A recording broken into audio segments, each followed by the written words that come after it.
आपने D pharmacy पूरी की है और अब आप राज्य फार्मेसी परिषद में पंजीकरण करना चाहते हैं ताकि आप अपना मेडिकल स्टोर खोल सकें। इसके लिए आपको निम्नलिखित प्रक्रियाओं का पालन करना होगा।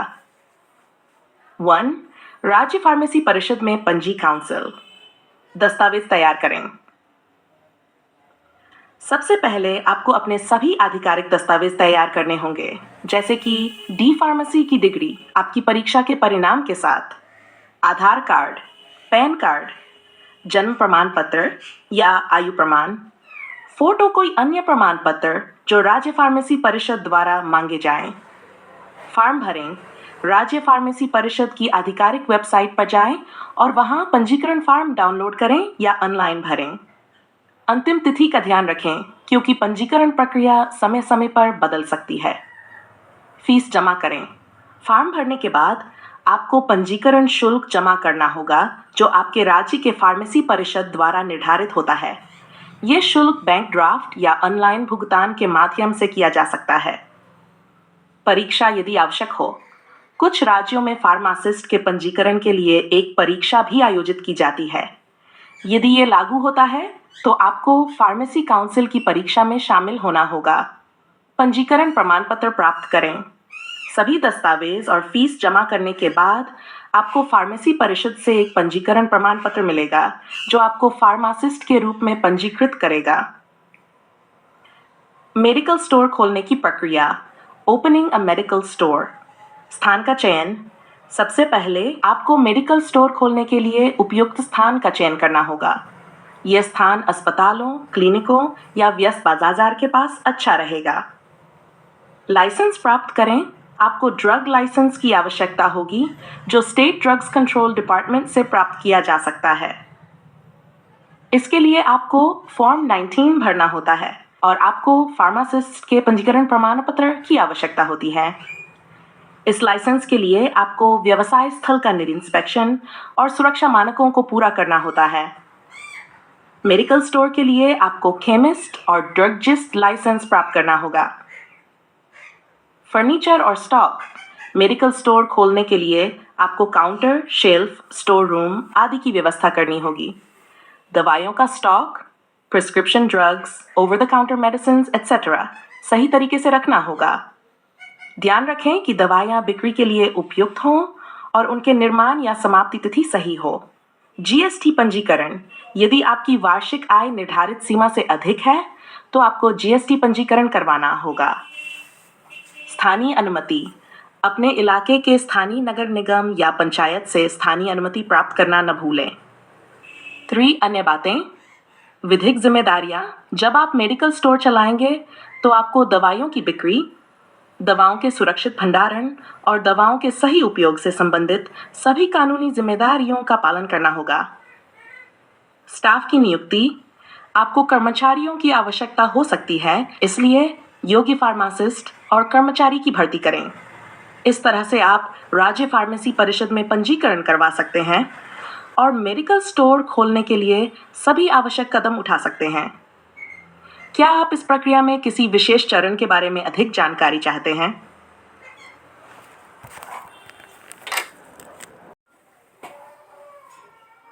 मुंह में छाले बहुत ही आम समस्या है और ये कई कारणों से हो सकते हैं। छाले के कारणों में कुछ सामान्य कारणों से लेकर आहार, तनाव, इन्फेक्शन या हार्मोनल असंतुलन तक हो सकते हैं। मुंह के छाले अक्सर स्वयं ठीक हो जाते हैं, लेकिन अगर आपको दर्द हो रहा है तो आप कुछ उपाय कर सकते हैं जिससे जल्दी राहत मिल सके और ठीक होने की प्रक्रिया तेज हो। मुंह के छाले होने के सामान्य कारण। 1. आहार संबंधी कारण। मसालेदार, खट्टा या बहुत तीव्र भोजन खाने से मुंह में जलन हो सकती है। कुछ फल जैसे टमाटर, अनानास और मेवा जैसे अखरोट भी छाले पैदा कर सकते हैं। 2. तनाव और चिंता। मानसिक तनाव या घबराहट के कारण भी मुंह में छाले हो सकते हैं। 3. हार्मोनल असंतुलन। महिलाओं में मासिक धर्म पीरियड्स के दौरान हार्मोनल बदलाव के कारण छाले हो सकते हैं। विटामिन और मिनरल की कमी। विटामिन B12, फोलिक एसिड या आयरन की कमी से भी मुंह में छाले हो सकते हैं। इन्फेक्शन। वायरल या बैक्टीरियल इन्फेक्शन के कारण भी मुंह में छाले हो सकते हैं। सिस मसूरों में सूजन, गम इश्यूज। मसूड़ों में सूजन या मसूड़ों की समस्याओं से भी मुंह के छाले हो सकते हैं। गुस्सा या चोट, मुंह के अंदर चोट लगने या तेज ब्रश करने से भी छाले हो सकते हैं। मुंह के छालों का इलाज और स्व देखभाल के उपाय। नमक और पानी से कुल्ला। एक गिलास गर्म पानी में आधा चम्मच नमक मिलाकर कुल्ला करें। यह बैक्टीरिया को मारने और सूजन को कम करने में मदद करता है। 2. एंटीसेप्टिक जेल का उपयोग। एंटीसेप्टिक जेल, मुंह में छाले पर एंटीसेप्टिक जेल जैसे कि माउथ गार्ड या हाइड्रोजन पेरोक्साइड जेल लगाएं, जो दर्द को कम करने और संक्रमण से बचाने में मदद करेगा। बर्फ का उपयोग। आइस एप्लीकेशन, एक बर्फ का टुकड़ा मुलायम कपड़े में लपेटकर छाले पर लगाएं। इससे दर्द में राहत मिल सकती है और सूजन कम हो सकती है। 4. अलसी या तुलसी का उपयोग। फ्लैक्सीड और बेसिल लीव्स, तुलसी के पत्ते या अलसी के बीज को पानी में उबालकर इसका सेवन करें। तुलसी में एंटीबैक्टीरियल और एंटीफंगल गुण होते हैं जो संक्रमण को कम करने में मदद करते हैं। पेट्रोलियम जेली, मुंह में छाले पर हल्की मात्रा में पेट्रोलियम जेली लगाएं। यह उसे सूखने और जलन को कम करने में मदद करेगा। अदरक और शहद। जिंजर एंड हनी, अदरक और शहद का मिश्रण बनाने से भी राहत मिल सकती है। अदरक में एंटी इंफ्लेमेटरी और एंटीबैक्टीरियल गुण होते हैं। 7. विटामिन B12, आयरन या फोलिक एसिड की कमी है तो डॉक्टर से सप्लीमेंट्स लेने पर विचार करें। 8. दर्द निवारक दवाएं, यदि दर्द अधिक है तो आप पैरासीटामोल या इबुप्रोफेन जैसी दर्द निवारक दवाइयां ले सकते हैं, लेकिन इनका सेवन डॉक्टर की सलाह से करें। 9. हर्बल चाय या पुदीना चाय, पीने से मुंह के छालों में राहत मिल सकती है क्योंकि इन चायों में एंटी इंफ्लेमेटरी गुण होते हैं। मुंह के छाले में राहत के लिए कुछ सावधानियां। तेज मसालेदार खाद्य पदार्थ से बचें। तेज ब्रश या कठोर माउथवॉश का उपयोग न करें। ताजे फल और सब्जियां खाएं, लेकिन जो फल छाले को उत्तेजित करें उनसे बचें। स्मोकिंग और अल्कोहल से बचें क्योंकि ये छालों को बढ़ा सकते हैं। कब डॉक्टर से संपर्क करें? यदि छाले 7-10 दिनों से ज़्यादा समय तक ठीक नहीं हो रहे हैं, अगर छाले में खून आ रहा हो या ये बहुत बड़े या गहरे हों, अगर आपको तेज दर्द, सूजन या बुखार महसूस हो। निष्कर्ष, मुंह के छाले आमतौर पर कुछ दिनों में ठीक हो जाते हैं, लेकिन अगर ये बार बार हो रहे हैं या अधिक दर्दनाक हो रहे हैं तो डॉक्टर से परामर्श करें।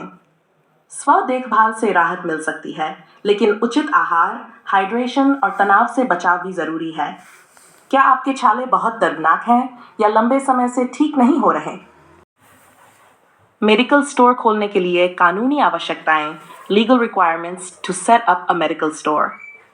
मेडिकल स्टोर खोलने के लिए भारत में कुछ कानूनी आवश्यकताएं और नियम हैं जिन्हें पूरा करना जरूरी होता है। इन कानूनी आवश्यकताओं को पूरा करके आप एक वैध और सफल मेडिकल स्टोर चला सकते हैं। नीचे दिए गए हैं प्रमुख कानूनी कदम। शैपहैरा 1, फार्मासिस्ट का पंजीकरण। मेडिकल स्टोर खोलने से पहले आपको राज्य फार्मेसी परिषद से फार्मासिस्ट के रूप में पंजीकरण करवाना होगा। इसके लिए आपको डी फार्मेसी या बी फार्मेसी की डिग्री होनी चाहिए। फार्मासिस्ट पंजीकरण प्रमाण पत्र प्राप्त करें जो आपको फार्मेसी परिषद से मिलेगा।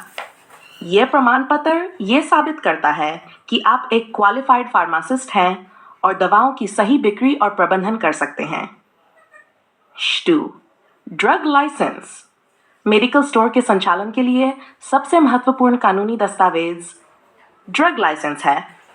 ड्रग्स एंड कॉस्मेटिक्स एक्ट 1940 और ड्रग्स एंड कॉस्मेटिक्स रूल्स 1945 के तहत आपको केमिस्ट और ड्रगिस्ट लाइसेंस प्राप्त करना होगा। लाइसेंस के लिए आवेदन। आपको राज्य ड्रग कंट्रोल डिपार्टमेंट में जाकर फॉर्म 9 या अन्य संबंधित फॉर्म भरना होगा। निर्धारित डॉक्यूमेंट्स। फॉर्म भरने के साथ आपको निम्नलिखित दस्तावेज देने होंगे। फार्मासिस्ट का पंजीकरण प्रमाण पत्र, पते का प्रमाण पत्र, स्थानीय निकाय से अनुमति जैसे नगर निगम का प्रमाण पत्र। फार्मासिस्ट की उपलब्धता की पुष्टि। आपको एक पूर्णकालिक फार्मासिस्ट की आवश्यकता होती है।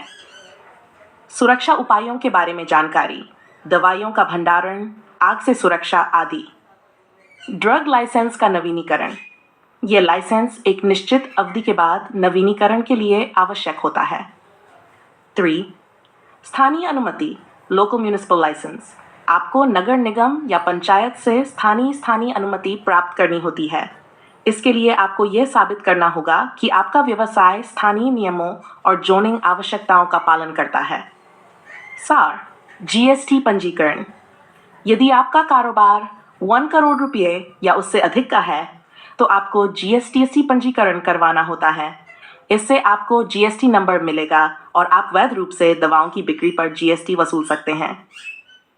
यह पंजीकरण व्यापार में वृद्धि और कानूनी प्राधिकरण के लिए जरूरी है। 5. दवाओं का भंडारण और सुरक्षा, स्टोरेज एंड सिक्योरेंस। दवाइयों को सही तरीके से भंडारण करना जरूरी है। आपको सुनिश्चित करना होगा कि स्टोर में सभी दवाइयां ठंडी, सूखी और सुरक्षित जगह पर रखी जाएं। स्टोर में आग से सुरक्षा और दवाइयों की समाप्ति तिथि पर कड़ी निगरानी रखनी चाहिए। नेक्स्ट, रेगुलेटेड ड्रग्स की बिक्री, सेल ऑफ रेगुलेटेड ड्रग्स। कुछ दवाइयां जैसे नार्कोटिक ड्रग्स और साइकोट्रोपिक सब्सटेंसेस का विक्रय नियंत्रित होता है। इन दवाओं के लिए विशेष लाइसेंस और नियम होते हैं जिनका पालन करना जरूरी है। इन दवाओं की बिक्री सिर्फ पंजीकृत डॉक्टर के प्रिस्क्रिप्शन पर की जा सकती है। 7. दवाइयों की बिक्री, sale of medicines and billing. आपको दवाइयों की सही बिक्री और बिलिंग प्रणाली का पालन करना होगा। प्रत्येक बिक्री पर बिल बनाना जरूरी है और इसमें दवाइयों के नाम, मात्रा, कीमत और प्रिस्क्रिप्शन की जानकारी होनी चाहिए। दवाइयों की गलत बिक्री जैसे बिना डॉक्टर के प्रिस्क्रिप्शन के से बचें क्योंकि यह कानूनी अपराध हो सकता है।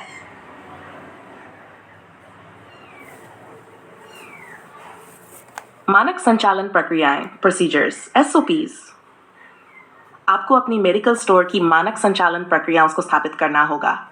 ये प्रक्रियाएं दवाइयों के संग्रहण, बिक्री और सुरक्षा के लिए मार्गदर्शन प्रदान करेंगी। स्टाफ प्रशिक्षण और कस्टमर सेवा की नीतियां भी एसओपीज में शामिल होनी चाहिए। 9. फार्मास्यूटिकल जर्नल और रजिस्टर। आपको एक जर्नल और रजिस्टर रखना होगा जिसमें दवाइयों की आवक और जावक का रिकॉर्ड हो। इसमें दवाइयों की खरीद, बिक्री, स्टॉक और प्रिस्क्रिप्शन का विवरण दर्ज होना चाहिए। निष्कर्ष, मेडिकल स्टोर खोलने के लिए कई कानूनी आवश्यकताओं का पालन करना आवश्यक है। इनमें ड्रग लाइसेंस, जीएसटी पंजीकरण, स्थानीय अनुमतियां और फार्मासिस्ट पंजीकरण शामिल हैं। सभी नियमों का पालन करने से न केवल आपके स्टोर की वैधता बनी रहती है बल्कि ये आपके व्यवसाय को भी सुचारू रूप से चलाने में मदद करता है। क्या आप इस प्रक्रिया के किसी विशेष हिस्से के बारे में अधिक जानकारी चाहते हैं? बिल्कुल, मैं समझ सकता हूं कि दस्त डायरिया से बहुत असहजता हो सकती है। अगर आप दस्त से परेशान हैं तो आपको कुछ आसान स्व देखभाल के उपायों का पालन करना चाहिए जिससे आपको जल्दी राहत मिल सके। यहाँ पर कुछ सुझाव दिए जा रहे हैं। U1. पानी और तरल पदार्थ। दस्त की वजह से शरीर से बहुत सारा पानी और लवण निकल जाते हैं जिससे निर्जलीकरण हो सकता है। इसलिए सबसे पहले पानी पीना शुरू करें। ORS, ओरल रिहाइड्रेशन का सेवन करें क्योंकि इसमें सही मात्रा में लवण और चीनी होती है जो शरीर की पानी की कमी को पूरा करती है। दूध, ताजे जूस, नारियल पानी और हल्का सूप ही पिएं। हल्का और सुपाच्य आहार, लाइट एंड डाइजेस्टिबल डाइट।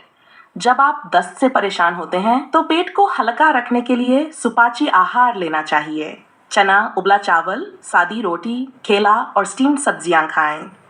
इनसे पेट पर ज्यादा दबाव नहीं पड़ेगा और आप ठीक महसूस करेंगे। मसालेदार, तला हुआ और खट्टी चीजों से बचें क्योंकि ये आपके पेट को और खराब कर सकती हैं। आराम, अपने शरीर को आराम दें। ज्यादा शारीरिक श्रम करने से पेट की स्थिति बिगड़ सकती है। जितना हो सके बिस्तर पर आराम करें और अपने शरीर को पुनः ऊर्जा पाने का समय दें। दस्त रुकवाने वाली दवाइयाँ, एंटीडायरियल मेडिसिन्स, लोमोटिल या इमोडियम जैसी दवाइयाँ उपयोगी हो सकती हैं, लेकिन इन्हें डॉक्टर की सलाह के बिना न लें। दवाइयों का उपयोग तब करें जब दस्त बहुत ज़्यादा हो और आप खुद को बहुत कमज़ोर महसूस कर रहे हों। लेकिन अगर दस्तक का कारण किसी संक्रमण या बैक्टीरिया से है तो इन दवाइयों का इस्तेमाल हानिकारक हो सकता है। बाय जीवाणु संक्रमण से बचाव, प्रिवेंशन ऑफ इन्फेक्शन। अगर दस्त संक्रमण के कारण हो रहा है तो हाथों की स्वच्छता का ध्यान रखें। खाने से पहले और शौचालय के बाद हाथ धोना बहुत ज़रूरी है। फ्रूट्स और सब्जियां अच्छे से धोकर खाएं। पानी को उबालकर पिएं या फिल्टर पानी का ही उपयोग करें। 6 लक्षणों पर ध्यान, मॉनिटर सिम्टम्स। अगर दस्त के साथ बुखार या खून आना शुरू हो जाए तो ये गंभीर समस्या हो सकती है। अगर दस्त 8 घंटों से ज़्यादा चलते हैं या निर्जलीकरण के लक्षण जैसे सूखी त्वचा, पेशाब कम आना, कमजोरी महसूस करना, तो तुरंत डॉक्टर से संपर्क करें। तनाव से बचें। मानसिक तनाव भी पेट की समस्या को बढ़ा सकता है। कोशिश करें कि आप मन को शांत रखें और ज़्यादा सोच विचार से बचें। ध्यान, गहरी श्वास की क्रियाएं या हल्की मांसपेशियों की स्ट्रेचिंग आपके तनाव को कम कर सकती है। निष्कर्ष, दस्त में सबसे महत्वपूर्ण चीज़ हाइड्रेशन है। जितना ज़्यादा हो सके पानी और तरल पदार्थ लें, हल्का खाना खाएं और आराम करें। अगर लक्षण जल्दी ठीक नहीं होते तो डॉक्टर से संपर्क करें ताकि सही इलाज मिल सके। अगर आपको किसी और जानकारी की ज़रूरत हो या लक्षणों में कोई बदलाव दिखे तो बताइए। बुखार शरीर का एक सामान्य प्रतिक्रिया है जो किसी संक्रमण, सूजन या दूसरे शारीरिक मुद्दों के कारण हो सकता है। बुखार का कारण कई चीज़ों से हो सकता है और यह शरीर का स्वाभाविक रक्षा तंत्र है जिससे शरीर संक्रमण से लड़ने के लिए खुद को तैयार करता है। बुखार के सामान्य कारणों में निम्नलिखित शामिल है। बुखार के सामान्य कारण 1. संक्रमण इन्फेक्शंस, वायरल संक्रमण जैसे सर्दी जुकाम, फ्लू, कोविड-19, एड्स और हेपेटाइटिस। बैक्टीरियल संक्रमण जैसे पल्मोनिया, मूत्रमार्ग संक्रमण, टाइफाइड, ट्यूबरकुलोसिस, टीबी। फंगल संक्रमण जैसे कैंडिडा, एस्पेरगिलोसिस, सूफ्लेमेशन, संधिशोथ आर्थराइटिस, लूपस जैसी ऑटोइम्यून बीमारियां जिनमें शरीर का इम्यून सिस्टम अपने ही अंगों पर हमला करता है। गैस्ट्रोएंटेराइटिस, पेट की सूजन जो संक्रमण या अन्य कारणों से हो सकती है। 3. दवाइयों का प्रभाव, केशंस। कुछ दवाइयां जैसे एंटीबायोटिक्स, एंटीफंगल या एंटीहिस्टामाइन बुखार पैदा कर सकती हैं। ड्रग इंड्यूस्ड बुखार, कभी कभी कुछ दवाइयां शरीर में बुखार का कारण बन सकती हैं। गर्म मौसम, हीट स्ट्रोक, अत्यधिक गर्मी या धूप में बाहर रहने के कारण शरीर का तापमान बढ़ सकता है जिससे हीट स्ट्रोक या हाइपरथर्मिया होता है। 5. गर्भावस्था, प्रेगनेंसी। गर्भावस्था में भी हल्का बुखार आ सकता है, खासकर शुरुआती महीनों में, जो आमतौर पर चिंता का कारण नहीं होता। इन्फ्लुएंजा, यह वायरस की वजह से होने वाली बीमारी है जिसमें बुखार, सिरदर्द, गले में खराश, खांसी और थकान शामिल हो सकती है। सेवपाचन तंत्र की समस्याएं, अपेंडिसाइटिस या पेट के संक्रमण के कारण भी बुखार हो सकता है। गैस्ट्रोएंटेराइटिस, जिसमें पेट की सूजन होती है और उल्टी दस्त की समस्या हो सकती है। 8. कैंसर, ल्यूकेमिया, लिम्फोमा और अन्य कैंसर भी बुखार का कारण बन सकते हैं, खासकर जब कैंसर शरीर के इम्यून सिस्टम को प्रभावित करता है। हार्मोनल इम्बैलेंस या हाइपोथायराइडिज्म जैसी थायराइड समस्याओं से भी बुखार हो सकता है। बुखार के साथ दिखने वाले सामान्य लक्षण, सर्दी लगना या शरीर में कंपकंपी, मांसपेशियों में दर्द, थकान, पसीना आना, कभी कभी दस्त या वोमिटिंग। बुखार से राहत के लिए देखभाल के उपाय। 1. पानी अधिक पिएं। बुखार के दौरान शरीर में पानी की कमी हो सकती है, इसलिए हाइड्रेशन बहुत ज़रूरी है। आराम करें। शरीर को पूरी तरह से आराम देने से शरीर इन्फेक्शन से लड़ने में सक्षम होता है। हल्के कपड़े पहनें। बहुत भारी या गर्म कपड़े न पहनें जिससे शरीर का तापमान बढ़ सकता है। पैरासीटामोल या इबुप्रोफेन जैसे दर्द निवारक दवाइयाँ लें, लेकिन इन्हें डॉक्टर की सलाह से ही लें। 5. गर्म पानी से स्नान। यदि बुखार बहुत अधिक है तो गर्म पानी से स्नान करने से राहत मिल सकती है। विटामिन सी का सेवन करें, यह आपके इम्यून सिस्टम को मजबूत करने में मदद करता है। कब डॉक्टर से संपर्क करें? यदि बुखार 108 घंटे से ज़्यादा रहता है, यदि बुखार के साथ सिर में तेज दर्द, गले में सूजन, रैशेस, सांस लेने में दिक्कत, उल्टी या खून आना हो, अगर बुखार के साथ गंभीर पेट दर्द, पेट में सूजन या गैस्ट्रोएंटेराइटिस के लक्षण दिखाई दें, अगर आपको बुखार के बाद दिशाहीनता या बेहोशी महसूस हो। निष्कर्ष, बुखार एक सामान्य लक्षण है, लेकिन इसके कारण का पता लगाना और सही उपचार महत्वपूर्ण है। अगर बुखार लंबे समय तक बना रहे या गंभीर लक्षण दिखाई दें, तो डॉक्टर से परामर्श लें। आपको बुखार के साथ कोई और लक्षण महसूस हो रहे हैं